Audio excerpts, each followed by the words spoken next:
Em, Mam di sini boleh loh aktif di kolom chat, boleh bertanya seputar masalah kehamilan, kebetulan dengan Dokter Dini di sini. Lalu untuk mam yang aktif kita akan pilih 3 mam nanti yang akan bisa mendapatkan merch atau hampers dari Everlaskin. Nah, boleh disiapkan dulu ya, Mam, ya pertanyaannya. Kalau sudah ada pertanyaan, boleh disiapkan dulu. Tapi kalau misalnya belum ada, nggak apa-apa. Nanti tunggu dulu materi dari dokter. Biasanya setelah materi, banyak nih, Dok, yang bertanya. Ah, wish me luck. Ya, mudah-mudahan Mam di sini bisa berkonsultasi ya langsung dengan dokter Dini.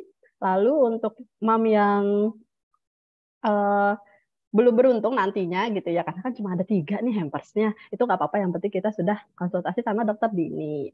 Baik, eh saya akan mulai lagi mungkin 3 menit lagi ya Mam ya karena di sini banyak sekali sebenarnya yang masih di OTW masih OTW gitu ya untuk hadir di webinar pagi ini.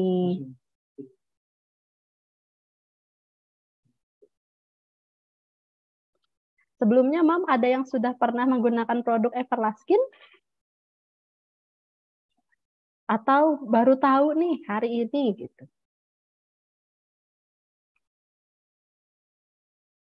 Sepertinya pada baru tahu ya pagi ini. Nggak apa-apa, nanti aku akan jelaskan sedikit mengenai produk Everlaskin. Kita tunggu 2 menit lagi ya, Mam ya.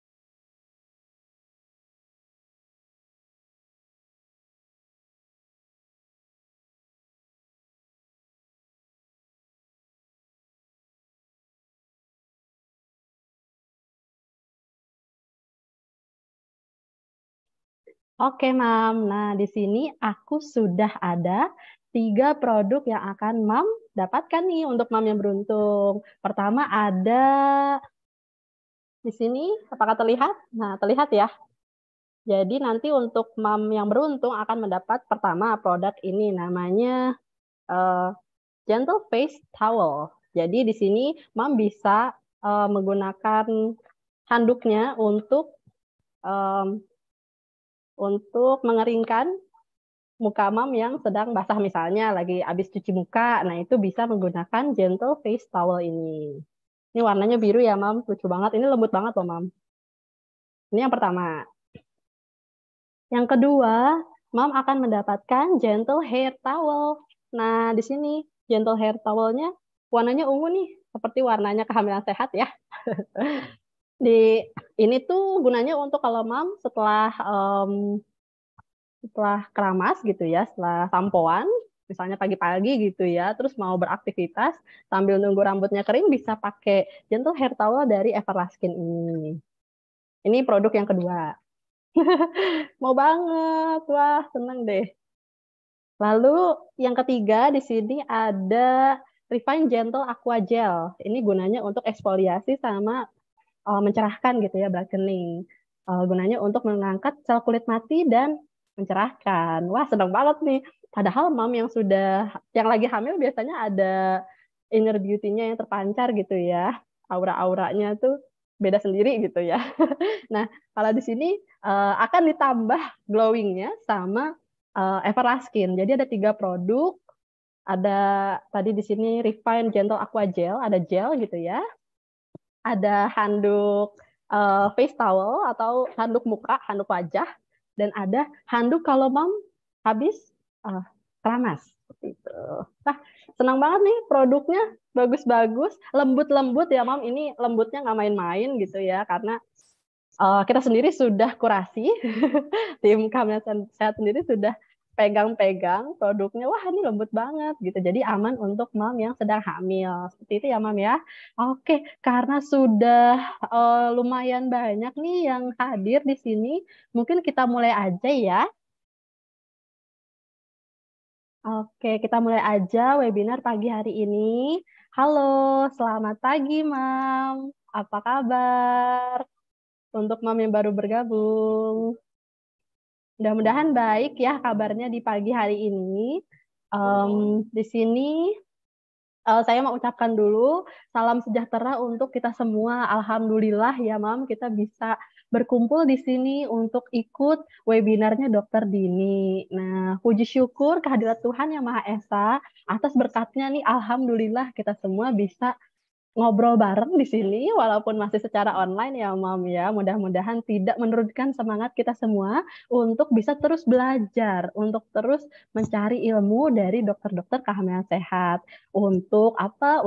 Nah kalau dari temanya kita hari ini untuk mencegah stunting, supaya gimana sih caranya supaya kita bisa menyiapkan si kecil yang sehat jauh dari kata stunting saat masih dari dalam kandungan, karena berdasarkan informasi dari WHO dan Kemenkes Indonesia, ternyata apa ya, problem stunting ini masih problem nomor satu ya untuk anak-anak ini. Lalu uh, lalu sebentar. Ya, lalu ternyata Indonesia ini apa ya, ada di nomor 4 urutan stunting sedunia. Agak sedih ya Mam ya. Jadi nggak apa-apa, kita sudah tahu informasinya, kita sudah tahu apa yang harus kita lakukan, gimana tips-tipsnya. Nah, nanti kita bisa cari tahu bareng sama Dokter Dini. Nah, mungkin saya kenalkan juga nih, di sini sudah ada Dokter Dini. Dokter Dini ini adalah dokter spesialis anak di kehamilan sehat Kranggan. Namanya Dokter Dini Safitri Zahara SPA. Nah, selama Zoom berlangsung, Mam yang sudah mendapatkan virtual background boleh digunakan. Lalu kalau misalnya nggak on cam dulu ya nggak apa-apa gitu ya. Yang penting Mam bisa dengerin dulu materi dan pemaparan dari Dokter Dini. Nah, seperti yang tadi saya sudah sampaikan juga, di sini kita sudah ada 3 produk. Buat Mam yang baru datang, kita ada 3 produk di sini yang bisa Mam dapatkan jika gitu ya, jika terpilih sebagai mami beruntung gitu. Jadi boleh tanya-tanya ke dokter, pertama dapat ilmu, kedua jika beruntung ya dapat hampers dari Everlaskin. Nah, kalau mau tanya gimana caranya? Kalau mau bertanya boleh tulis di kolom chat ini gitu. Tulis di kolom chat Zoom meeting ini. Pertanyaannya apa, nanti teman-teman Momin akan memberikan formatnya gitu ya. Jadi di sini aku Sucita sebagai Momin dan moderator pada pagi hari ini memulai acara webinar pada pagi hari ini. Baik, sebelum kita beralih ke acara selanjutnya, kita coba mengheningkan cipta dulu ya Mam ya, untuk kita sejenak berdoa dan bersyukur atas berkat dan rahmat yang sudah diberikan pada pagi hari ini. Baik, kita berdoa atau mengheningkan cipta sebentar, sejenak saja. Mengheningkan cipta dimulai.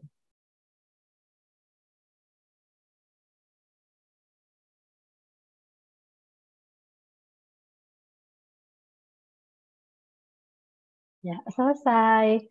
Oke, kayaknya udah nggak sabar nih ya untuk ngobrol-ngobrol, untuk konsultasi secara langsung dengan Dokter Dini di sini. Oke, karena dokternya sudah hadir nih, Mal.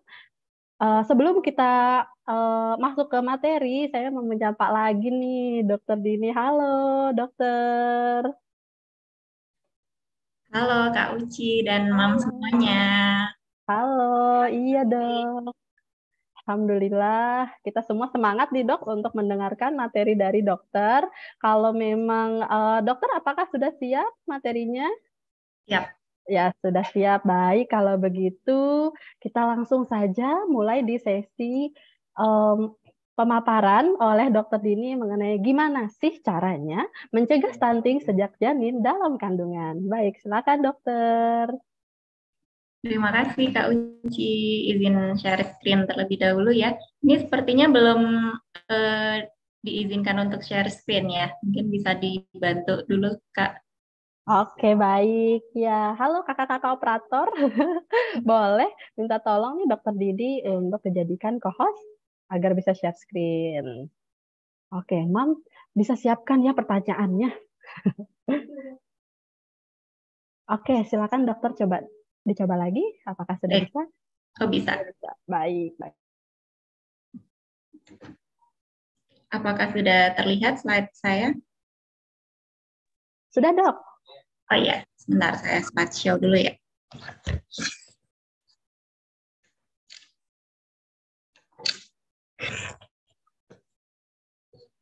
Sudah terlihat ya? Baik, izin mulai ya. Selamat pagi semuanya, Mam dan Mamil. Ini pada semangat sekali ya, semangat sekali pagi-pagi sudah mengikuti webinar. Tentunya ingin belajar bersama tentang stunting ya. Kenapa harus belajar? Ini karena stunting itu sangat tema yang memang sangat penting untuk diketahui ya, diketahui apa itu stunting, kemudian apa nanti dampak-dampaknya bila terjadi stunting, dan juga yang paling penting adalah pencegahannya. Karena kalau misalnya sudah terjadi stunting, nanti untuk mengobatinya itu susah dan akan menimbulkan dampak-dampak yang tentu saja kita tidak inginkan untuk anak-anak kita ya, karena stunting ini nantinya akan sangat berdampak untuk masa depan anak ya, untuk masa depan anak-anak kita. Nah, ini sebentar, sepertinya saya. Sebelumnya izin memperkenalkan diri, saya Dr. Dini Safitri Zahara, spesialis anak dari Kehamilan Sehat Kranggan. Mungkin Mams yang tinggal di daerah Kranggan dan sekitarnya bila ingin konsultasi seputar kesehatan anak atau ingin memantau tumbuh kembang anak atau ingin imunisasi, bisa datang ke Kehamilan Sehat Kranggan ya, Mams. Langsung saja kita mulai ya. Nah ini, tentu saja kita semua ini ingin melihat tumbuh kembang anak kita adalah sehat dan optimal. Dan salah satunya ini yang mempengaruhi tumbuh kembang yang baik dan optimal itu adalah bila dapat terhindar dari stunting. Karena stunting ini selain berdampak pada pertumbuhannya, juga akan berdampak pada perkembangan nantinya dan berdampak pada kecerdasannya, akhirnya akan berdampak pada kualitas hidupnya yang akan dirasakan sampai nanti pada saat dewasa. Nah, ini tanda-tanda yang harus Mams perhatikan ya, tanda-tanda si kecil ini apakah ada tanda-tanda ke arah stunting. Itu yang pertama, harus melihat nafsu makannya apakah baik atau tidak, kemudian apakah perkembangannya sesuai dengan usia, kemudian untuk bergeraknya apakah aktif atau tidak, karena memang kalau misalnya stunting pasti akan mudah terkena penyakit atau infeksi, jadi akan menimbulkan anaknya itu akan lemas atau malas bergerak gitu ya, tidak seperti anak-anak lain yang sehat. Kemudian yang paling penting adalah memiliki tinggi berat badan yang optimal. Kemudian apa sih yang bisa Mam dan Ayah lakukan untuk mendukung tumbuh kembang si kecil? Ini yang pertama adalah rutin melakukan vaksinasi.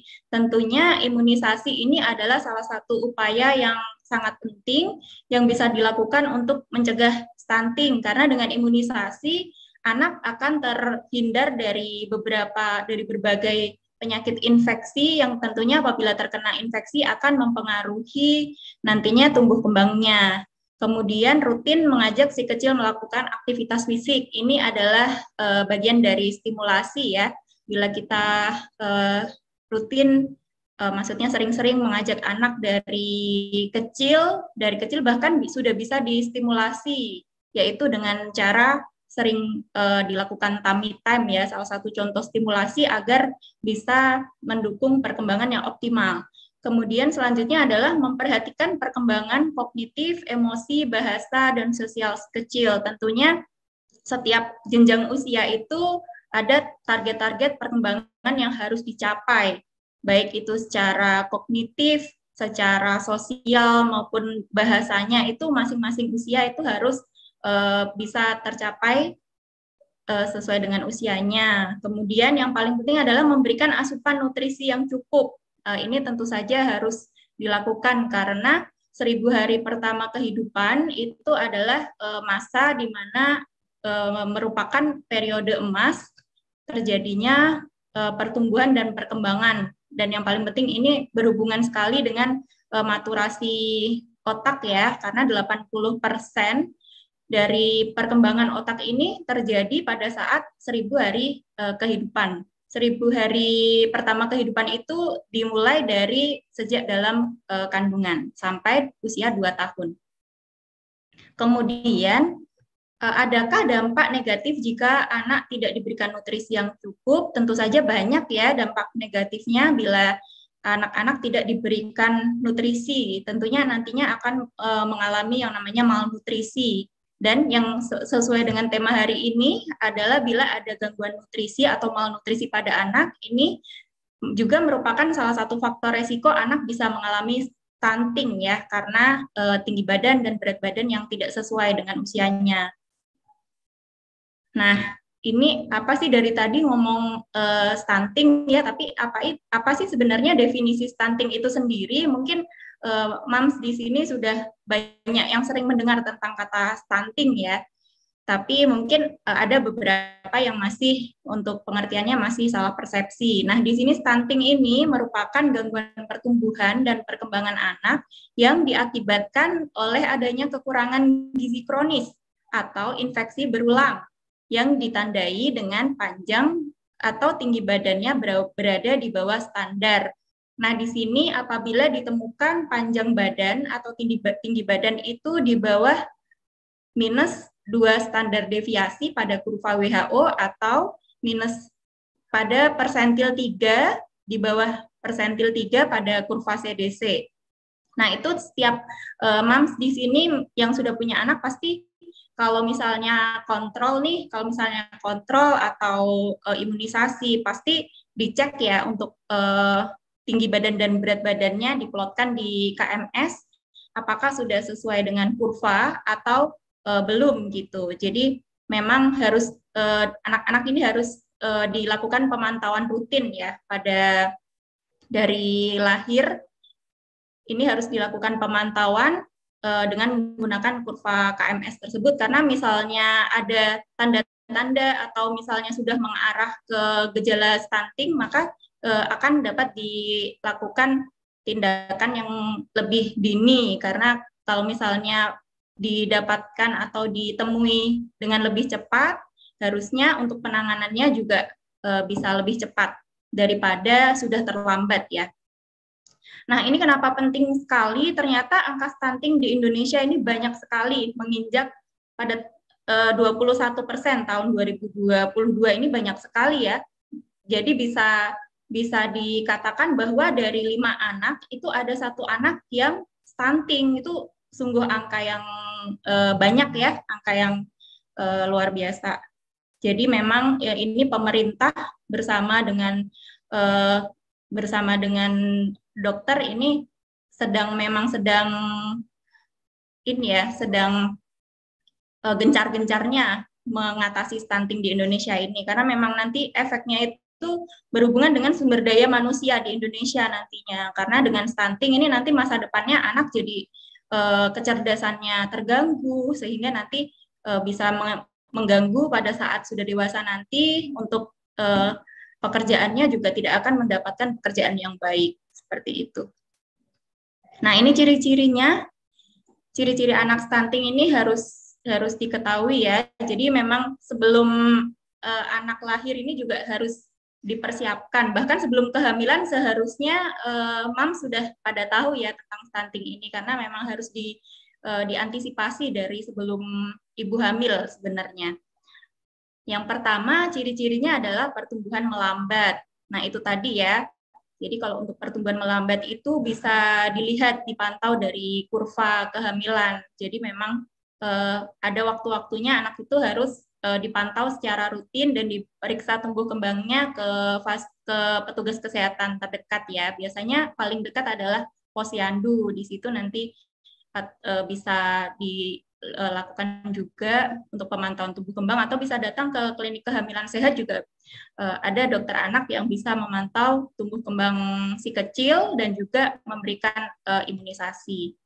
Kemudian ini pertumbuhan gigi terlambat. Tentunya kalau misalnya nutrisinya kurang, akan ada zat-zat nutrisi yang tidak bisa mendukung pertumbuhan gigi secara optimal. Kemudian selanjutnya adalah berat badan balita tidak naik, bahkan cenderung menurun. Ini pasti ya, kalau misalnya stunting itu disebabkan oleh adanya nutrisi yang tidak optimal, tentunya berat badannya juga tidak akan naik dengan signifikan. Selanjutnya adalah anak muda terserang berbagai penyakit infeksi. Ya, ini jelas sekali ya, kalau misalnya stunting, nutrisinya tidak optimal atau karena kebersihan yang tidak terjaga, itu pasti anak akan mudah terserang penyakit infeksi.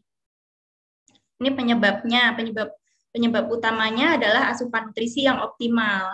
Kemudian buruknya fasilitas sanitasi dan akses air yang bersih. Kenapa bisa menyebabkan terjadinya stunting? Karena bila kebersihan ini kurang, pastinya anak akan mudah terserang berbagai infeksi ya, seperti diare atau flek paru atau pneumonia.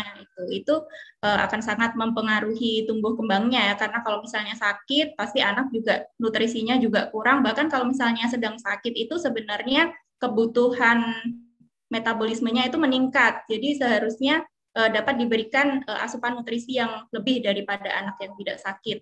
Seperti itu. Tetapi kalau misalnya sakit, pasti anak tidak mau makan, seperti itu. Jadi dapat menyebabkan terjadinya stunting. Nah, ini selanjutnya bagaimana cara mencegah stunting. Nah, ini pasti setelah mengetahui apa itu stunting dan juga dampak-dampaknya, pasti Mams di sini juga pengen tahu ya gimana cara mencegah stunting, karena itu tadi, mencegah itu lebih baik dari mengobati, karena kalau sudah terjadi, efeknya itu tidak akan bisa kembali ke periode sebelumnya, seperti itu. Jadi misalnya anak yang sudah terdiagnosis sebagai stunting, memang bisa diobati, tetapi untuk yang sudah masa-masa yang sudah terlewati itu dia tidak akan bisa dikembalikan. Jadi untuk tadi perkembangan otak itu optimalnya atau pesat-pesatnya adalah 2 tahun pertama kehidupan. Nah, di situ kalau misalnya sudah melewati masa-masa itu, maka juga untuk otaknya, maturasi otak, kematangan otaknya juga pasti tidak sama dengan anak-anak yang tidak mengalami stunting. Nah, ini tentu saja untuk mencegahnya adalah pantau pertumbuhan balita di pusat layanan kesehatan, kemudian ini tadi ya berhubungan dengan kebersihan, karena bisa menjadi salah satu faktor pemicu stunting bila kebersihan dan sanitasi tidak terjaga dan terpenuhi. Kemudian jaga kebersihan lingkungan, ini jelas ya, karena kalau misalnya lingkungan tidak bersih, anak jadi gampang terserang penyakit. Nah, ini stunting ini juga harus dicegah dari pada saat hamil. Sebenarnya bukan dari pada saat hamil, tapi sebelum ibu hamil itu juga sebenarnya udah harus memenuhi zat-zat gizi ya, karena kalau misalnya pada saat hamil ibunya dalam kondisi gizi kurang atau tidak sesuai dengan indeks massa tubuhnya itu masih kurang, itu tentunya nanti nutrisi yang akan diberikan kepada janin dalam kandungan juga kurang. Nah, itu nantinya akan dapat mengakibatkan berat bayi lahir rendah atau juga bayi prematur. Nah, ini nanti akan menjadi salah satu faktor resiko dari stunting itu sendiri. Kemudian selanjutnya apabila sudah melahirkan, tentunya sangat baik, dan memang sebenarnya bukan hanya sangat baik, tapi harusnya memang diberikan ASI eksklusif sampai usia 6 bulan ya, karena ASI ini memang sudah diciptakan dapat memenuhi kebutuhan si kecil, terutama sampai usia 6 bulan. Kemudian setelah usia 6 bulan tentunya dengan pemberian MPASI yang tepat dan sesuai dengan kebutuhannya, itu juga harus dilakukan untuk mencegah stunting. stunting. Kemudian penting untuk moms dan ayah ketahui bahwa stunting ini bisa dicegah sejak janin berada dalam kandungan. Tadi sudah saya jelaskan ya, kenapa pencegahan ini harus dilakukan sejak dalam kandungan, yaitu tadi karena kalau misalnya asupan nutrisi dari moms dan juga kebersihannya tidak terjaga, maka moms akan gampang sakit dan juga nutrisi yang diberikan kepada janin juga tidak optimal. Nah, itu nantinya akan menyebabkan bayinya lahir dengan berat badan yang kurang. Seperti itu. Ya, ini jadi dengan pencegahan stunting sejak kehamilan ini dilakukan agar nanti saat janin lahir ini proses tumbuh kembangnya berjalan dengan baik dan anak tidak akan mengalami keterlambatan tumbuh yang berbeda dari anak seumurannya. Jelas sekali ya. Karena untuk perkembangan itu sendiri sejak dalam kandungan itu juga pesat-pesatnya ya. Jadi perkembangan otak itu dimulai dari sejak dalam kandungan gitu. Bila proses tumbuh kembangnya berjalan baik, diharapkan setelah lahir nantinya juga bisa optimal dan terjaga. Ini bagaimana pencegahan stunting pada ibu hamil bisa dilakukan dengan rajin berolahraga, tapi untuk ibu hamil tentunya olahraganya tidak seperti dengan ibu-ibu yang tidak hamil ya. Mungkin olahraganya yang ringan-ringan atau bisa ikut senam hamil nih di kehamilan sehat kan sering ya mengadakan senam hamil, itu mungkin bisa diikuti ya.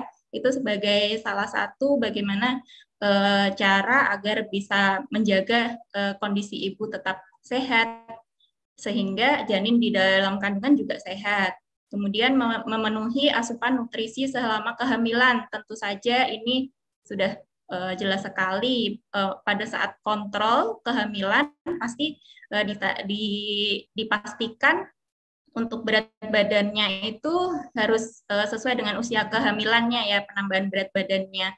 Jadi untuk ibu hamil sebenarnya tidak usah takut-takut ya, tidak usah takut nanti tambah gemuk atau gimana, karena juga itu untuk kesehatan janin juga seperti itu. Jadi nanti sebaiknya memang rutin kontrol. Untuk kalau kontrol nanti bisa dilakukan USG janin untuk mengetahui juga apakah pertumbuhan janin di dalam kandungan itu sesuai dengan masa kehamilannya atau tidak. Karena dengan mengetahui secara dini tadi ya, kalau cepat mengetahui apakah ada masalah atau tidak, maka untuk penanganan dan pencegahannya juga akan lebih baik harusnya ya.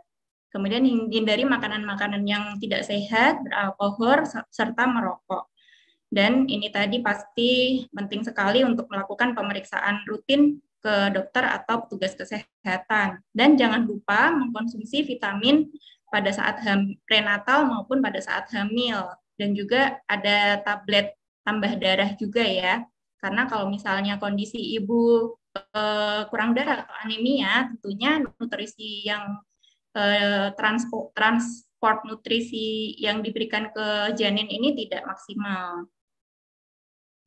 Nah, bila ada gejala stunting pada anak, sebaiknya memang segera konsultasikan ya ke dokter anak terdekat agar tidak semakin parah kondisinya dan tidak terjadi komplikasi-komplikasi yang lain. Karena dengan stunting ini juga menjadi faktor resiko terjadinya penyakit-penyakit selain infeksi juga penyakit-penyakit degeneratif seperti hipertensi, kemudian penyakit jantung, dan sebagainya. Memang tidak bisa disepelekan ya stunting ini ya, sangat mengancam anak-anak Indonesia, makanya memang harus benar-benar diperhatikan dan diwaspadai.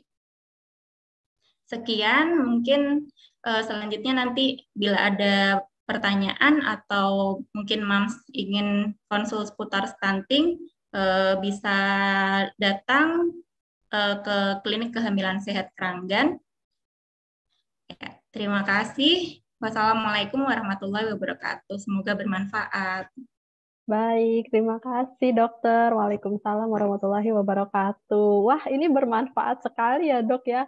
Langsung semuanya dari alasannya, dari ciri-cirinya, dari terus apa yang harus dilakukan. Nah, itu semuanya sudah dipaparkan ya sama dokter tadi.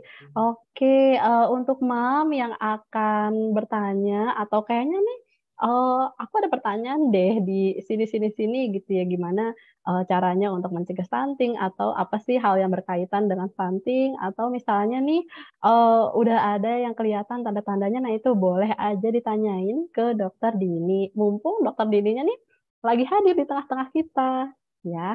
Oke, di sini sudah ada beberapa pertanyaan, tapi sebelum saya masuk ke sesi pertanyaan, saya mau jelaskan lagi nih bahwa untuk Mam yang bertanya, yang aktif bertanya, atau boleh bikin story mengenai apa ya, mengenai webinar kita pada pagi hari ini. Nah, Mam boleh banget tag ke Kehamilan Sehat dan tag ke Everlaskin karena mungkin aja nih Mam akan jadi yang terpilih untuk mendapatkan pertama di sini ada face towel, gentle face towel. Di sini um, handuk wajahnya ini lembut banget, Mam.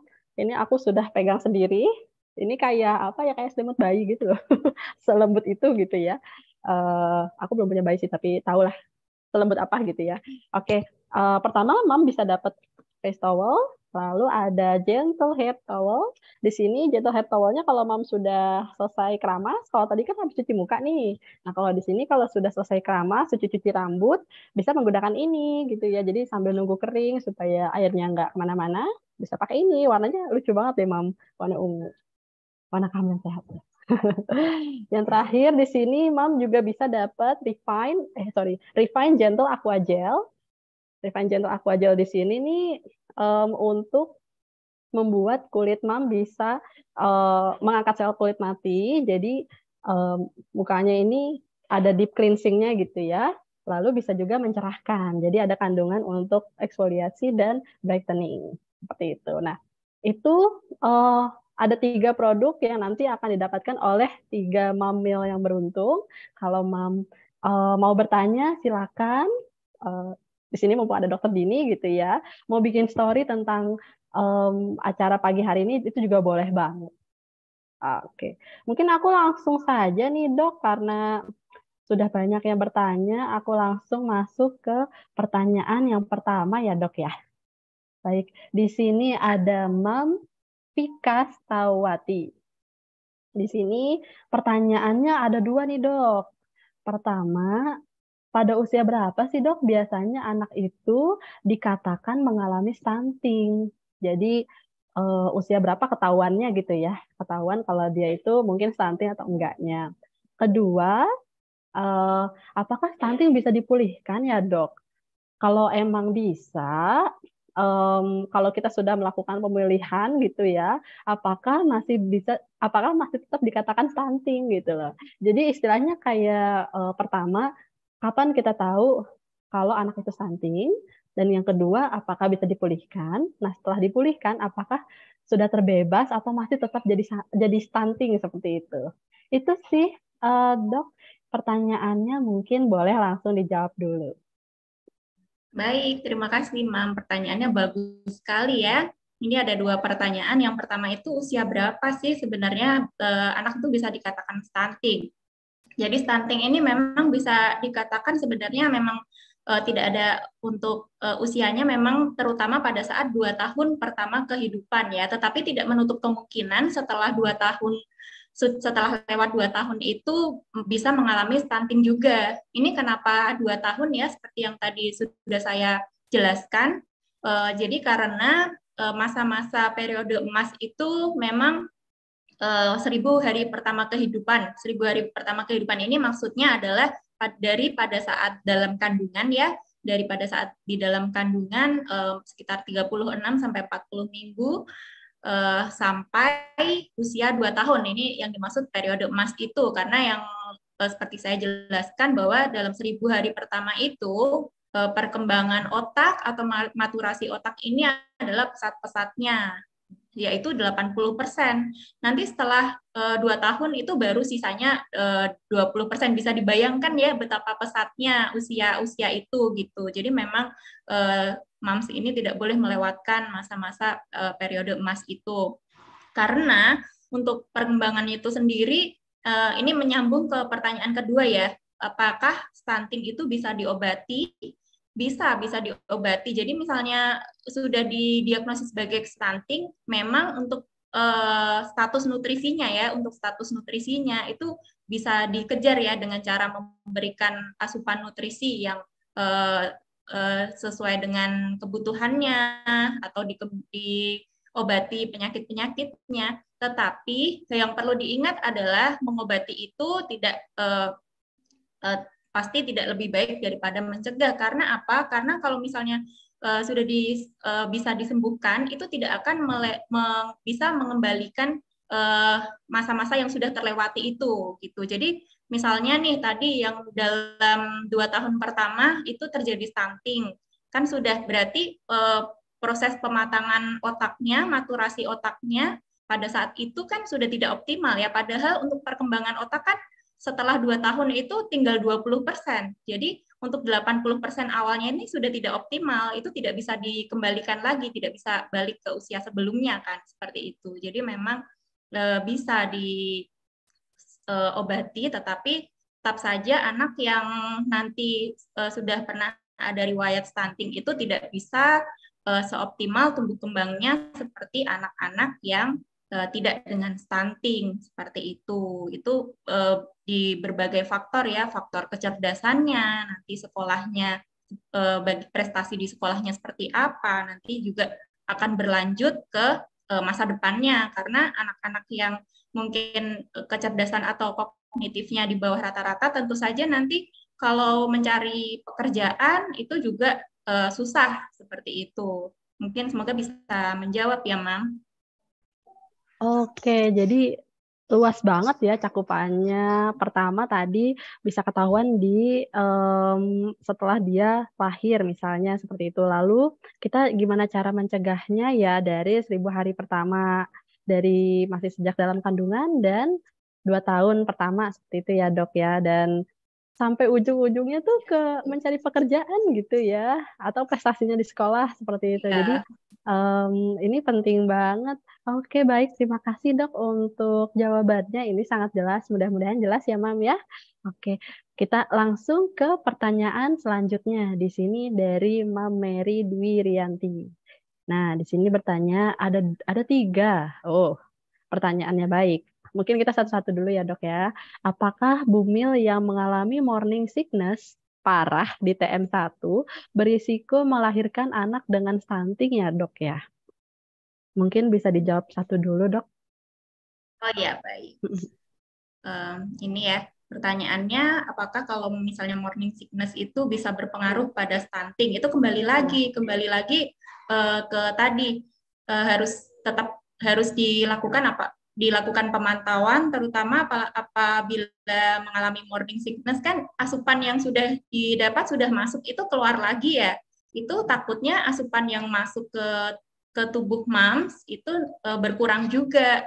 Jadi untuk nanti nutrisinya apabila berkurang itu tadi kalau misalnya nutrisi yang ke mams berkurang itu resikonya nanti nutrisi yang diberikan kepada anak itu jadi berkurang seperti itu. Tetapi ini memang sebaiknya untuk moms terutama yang mengalami morning sickness ini harus rutin kontrol ya.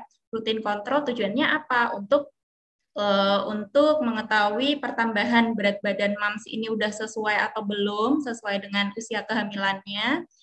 Kemudian juga bisa dikontrol untuk kondisi janin di dalam kandungan ya, karena dengan dilakukan USG itu tadi bisa melihat pertumbuhan janin itu apakah sesuai panjangnya atau perkiraan beratnya itu sesuai dengan seharusnya dia usia kehamilannya atau tidak. Misalnya sampai mempengaruhi itu tadi memang harus segera dilakukan antisipasi atau terapi ya. Ini biasanya bisa diberikan obat yang diresepkan oleh dokter kandungan untuk mengatasi agar morning sickness ini tidak sampai mengganggu nanti untuk berat badan dan juga pertumbuhan janin di dalam kandungan. Seperti itu ya, Mam. Oke, jadi karena ya morning sickness itu mungkin asupannya keluar lagi, nah itu yang harus sangat diperhatikan, seperti itu ya dok ya. Baik, lalu pertanyaan yang kedua dok, selain BBLR, apa sih indikator lain dari bayi lahir stunting? Baik. Jadi ini ya mungkin yang ada yang perlu saya luruskan bahwa BBLR itu tidak pasti stunting, tetapi BBLR itu merupakan salah satu faktor resiko terjadinya stunting ya. Jadi BBLR itu bisa dikatakan berat bayi lahir rendah itu bila beratnya kurang dari 2.500 gram atau 2,5 kilo. Nah itu memang tidak pasti nantinya akan jadi stunting, tapi itu apabila tidak dilakukan pengobatan atau mengejar berat badannya sesuai dengan usianya seharusnya, itu nantinya bisa menjadi faktor resiko terjadinya stunting. Selain itu apa yang bisa menjadi faktor resiko bayi lahir resiko nantinya terjadi stunting adalah bayi-bayi yang lahir prematur ya. Bayi-bayi yang lahir prematur ini juga eh, memang bayi-bayi prematur itu sudah banyak datanya yang nantinya bisa menjadi resiko yang tinggi untuk terjadi stunting seperti itu. Makanya ini biasanya menyangkut usia kehamilan ibu dan juga jarak antara kehamilan ini juga berpengaruh nantinya terhadap resiko-resiko itu gitu. Karena kalau misalnya usia kehamilan ibu masih terlalu muda atau belum matang, tentu saja nanti bisa untuk resiko-resiko terjadinya BBLR atau prematur ini lebih tinggi seperti itu. Oke, baik ya. Mudah-mudahan jelas ya, Mam ya, pertanyaannya nih. Karena ada 3 pertanyaan, mungkin aku ke pertanyaan lain dulu ya, Mam ya. Oke, di sini ada dari Mam Justina Ika. Nah, pertanyaannya adalah, apakah penggunaan Baby Plus saat hamil sangat berpengaruh ya pada tumbuh kembang anak? Gimana ya, Dok? Boleh silakan dijawab. Oh iya, baik. Mungkin pertanyaannya ini ya agak keluar dari tema ya, tapi nggak Iya. masalah. Baby Plus itu yang ini ya, ada stimulasi musik itu ya, stimulasi musik buat janin itu ya. Itu Iya. sebenarnya memang ada beberapa sudah banyak penelitian ya kalau misalnya stimulasi itu bisa dilakukan dari sejak dalam kandungan, yaitu salah satunya dengan memberikan itu tadi musik-musik atau bisa juga sebenarnya misalnya didengarkan tilawah ayat-ayat Al-Qur'an itu sebenarnya juga bisa memberikan stimulasi juga. Tetapi jangan melupakan yang paling penting tentunya tumbuh kembang janin dan juga anak nantinya itu juga yang paling penting adalah pemberian nutrisi ya, pemberian nutrisi yang sesuai, yang optimal ya. Kalau misalnya digunakan Baby Plus tetapi nutrisinya tidak tercapai juga nantinya tumbuh kembangnya juga akan terganggu seperti itu. Jadi memang itu bisa merupakan salah satu yang bisa membantu perkembangan sih sebenarnya itu lebih ke perkembangan ya, karena kalau perkembangan itu kan berhubungan dengan nanti kemampuan kognitif, motorik, sosial dan juga emosional gitu. Kalau pertumbuhan kan lebih ke hal-hal yang bisa diukur yaitu seperti panjang badan dan atau tinggi badan dan juga berat badan seperti itu. Semoga bisa menjawab pertanyaannya. Oke, baik. Ya, jadi penggunaan Baby Plus kalau mau digunakan boleh, tapi jangan lupa nutrisinya juga harus dijaga. Seperti itu ya, Dok ya. Oke, baik. Mudah-mudahan menjawab ya, Mam ya. Lalu nih, Dok, ini karena banyak kita langsung kebut aja ya, Dok ya, pertanyaannya. Oke. Kalau misalnya masih ada yang mungkin kurang jelas, mungkin bisa datang ya ke Kehamilan Sehat ya. Oke, iya betul. Dokter Dini ini ada di Kehamilan Sehat Keranggan. Kalau misalnya mau datang boleh buat janji dulu ya, Mam ya. Takutnya ngantri. Ngantri yang buat janjinya. Oke, baik. Nah, selanjutnya nih, Dok, ada pertanyaan lagi dari Mam Laura. Pertanyaannya adalah apa saja makanan yang biasanya tidak membuat anak GTM atau gerakan tutup mulut ya.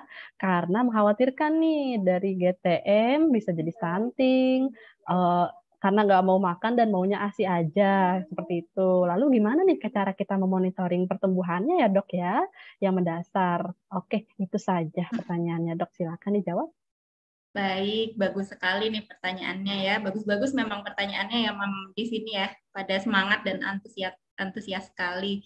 Jadi ini apa sih makanan yang biasanya tidak membuat anak GTM? Jadi sebenarnya saya bingung ya menjawabnya karena kalau anak-anak GTM itu sebenarnya lebih banyak disebabkan karena pola makannya ya, bukan jenis makanannya. Mungkin kalau jenis makanan itu karena anak sudah bisa merasakan ya, dia juga bisa merasakan rasanya, ada rasanya atau hambar dan sebagainya. Memang rasa itu juga harus diperhatikan juga. Makanya sebenarnya sekarang kan juga sudah banyak ya tips-tips, ada resep-resep MPASI segala macam itu udah banyak ya di Instagram, seperti media sosial itu sudah banyak contoh-contoh yang mungkin sebenarnya tidak terlalu sulit untuk dilakukan. Seperti itu banyak yang resep-resep makanan yang simple-simple untuk memberikan MPASI seperti itu.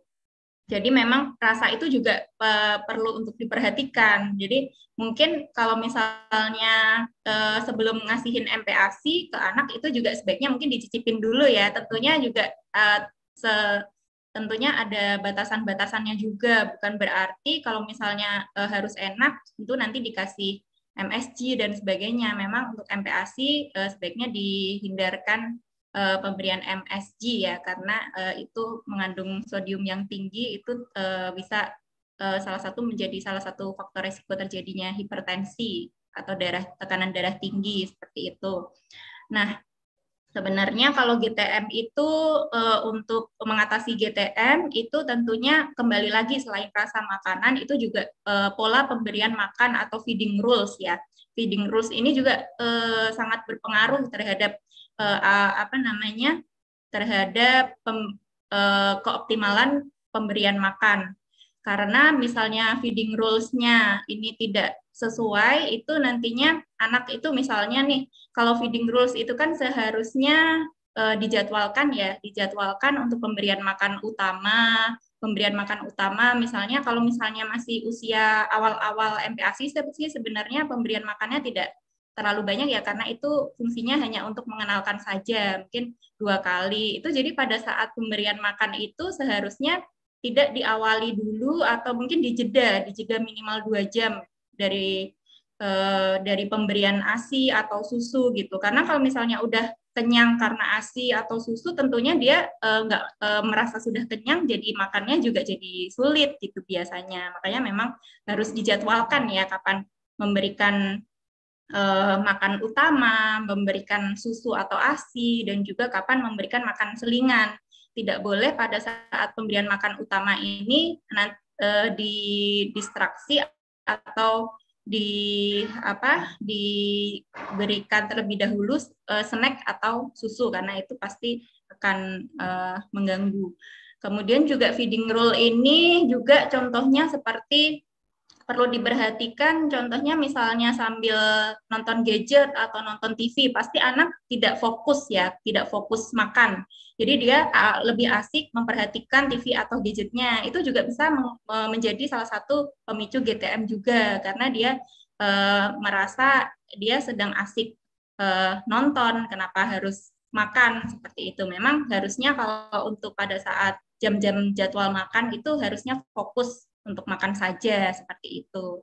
Nah, gitu mungkin untuk penyebab GTM itu memang tidak hanya jenis makanannya saja, mungkin banyak faktor yang lain. Kalau misalnya ingin mengetahui atau ingin mengatasi GTM, tentunya sebaiknya sih memang kontrol ya ke dokter anak untuk bisa mencari tahu apa penyebabnya dan apa solusinya seperti itu. Kemudian bagaimana cara memonitoring? Sebenarnya bisa lakukan monitoring dulu ya di rumah itu sebenarnya kan masing-masing anak sudah punya buku KMS ya atau buku PINK.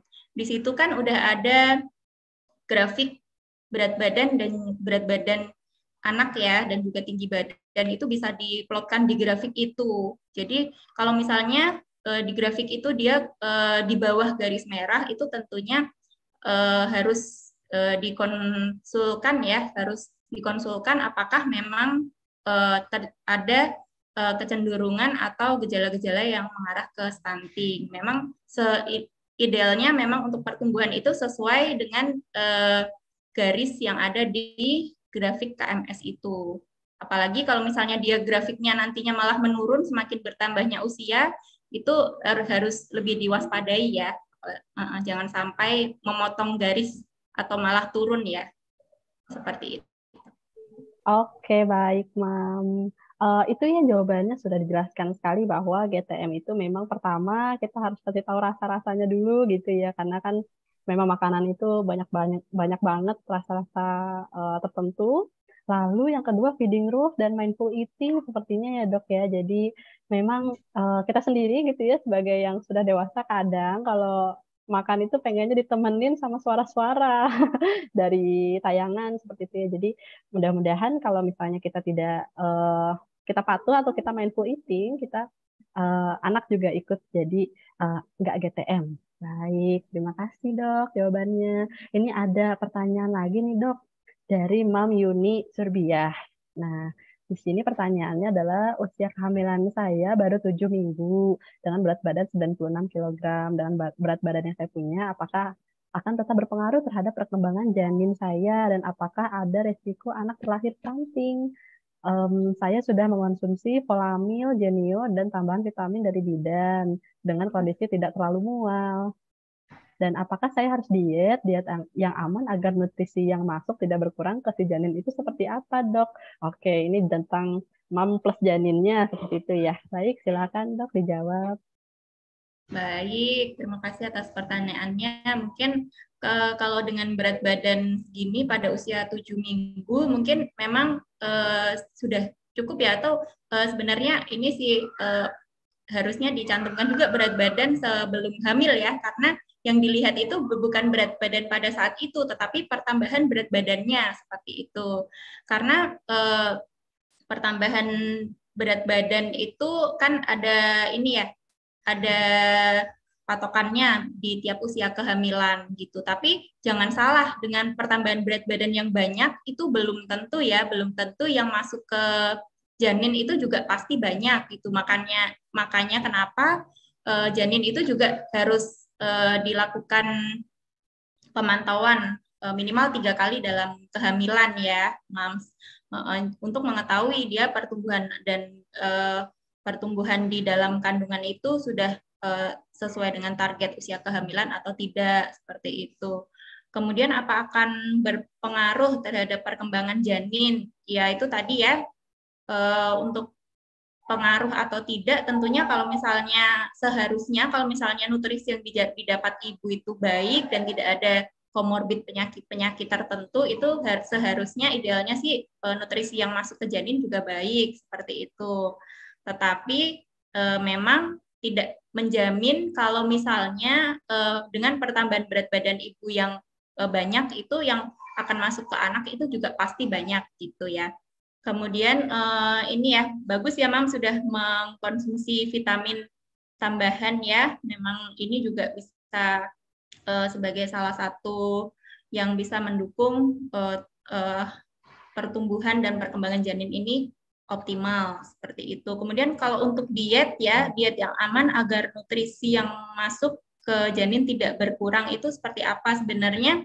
Tidak ada makanan-makanan yang harus makanan-makanan tertentu yang harus dihindari ya, kecuali memang ada riwayat alergi seperti itu. Kalau untuk diet yang aman itu sebenarnya sih prinsipnya adalah yang penting itu tadi kembali lagi targetnya itu harusnya sudah sesuai dengan usia kehamilan seperti itu. Jadi sebenarnya kalau saat hamil sih tidak usah diet yang biar berat badannya tuh tidak bertambah banyak gitu ya sebenarnya, karena nanti kalau misalnya sudah melahirkan juga nantinya akan bisa turun lagi seperti itu. Cuman memang kalau misalnya kelebihannya terlalu banyak, memang ada beberapa dokter yang menyarankan agar tidak memicu resiko-resiko ini penyakit saat kehamilan seperti hipertensi, preeklamsi dan sebagainya seperti itu. Tetapi tetap tentu saja harus dikonsultasikan dengan dokter kandungannya ya, Mams ya. Biar tahu apa saja yang mungkin harus dipantau dan diperhatikan seperti itu. Oke, baik. Ya, terima kasih dok jawabannya. Tapi kita kayaknya ini pertanyaannya masih banyak.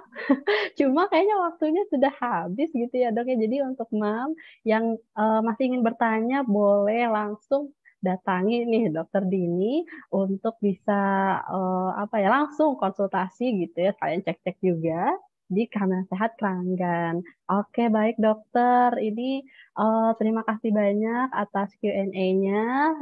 Nggak kerasa nih waktunya sudah jam 10 lewat gitu ya. Dokter juga pasti kayaknya sudah ditunggu oleh pasien nih karena hari ini kan ada praktik ya. Baik, kita foto bersama dulu kali ya dok ya. Boleh, Uh, boleh.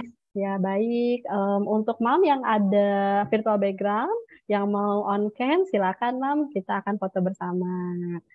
Baik, kalau nggak pakai virtual background juga boleh gitu ya. Nggak apa-apa, oke. Ayo, yang belum on cam, silakan on cam dulu yuk. Oke, ya. Oke, nah, oke. Ini sudah ada beberapa yang sudah on cam ya. Baik, kita langsung saja.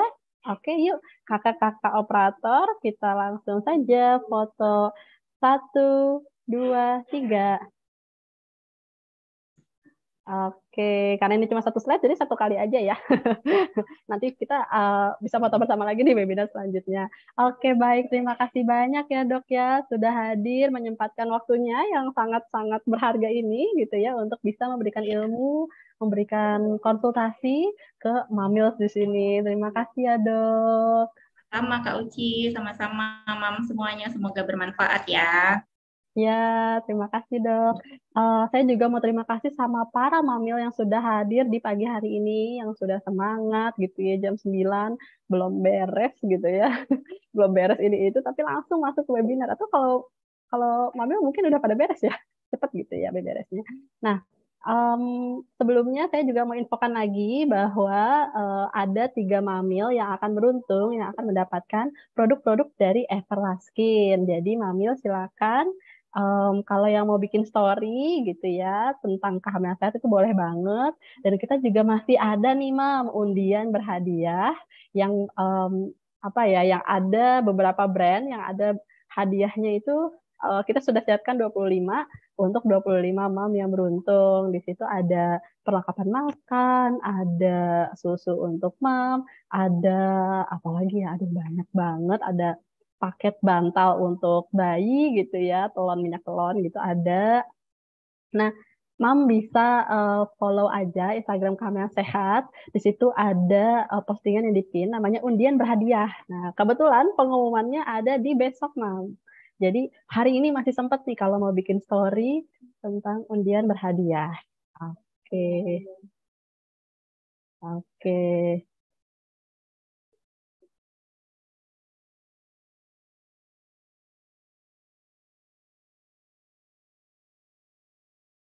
Oke, nah karena sudah selesai, sebentar ya.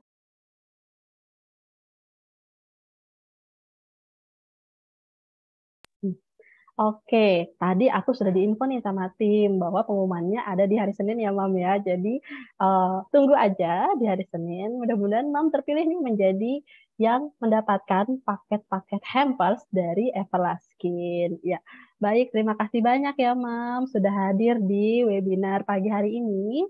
Saya Sucita, selalu Momin, tim marketing kehamilan sehat, sekaligus moderator di pagi hari ini dan tim yang bertugas, kita pamit undur diri ya, Pam ya. Sampai jumpa kembali di webinar seri selanjutnya. Sampai jumpa, Mam. Selamat pagi. Jangan lupa isi form evaluasi ya, Mam ya. Nanti akan dapat sertifikat. Ya, terima kasih, Mam. Bye-bye. Terima kasih.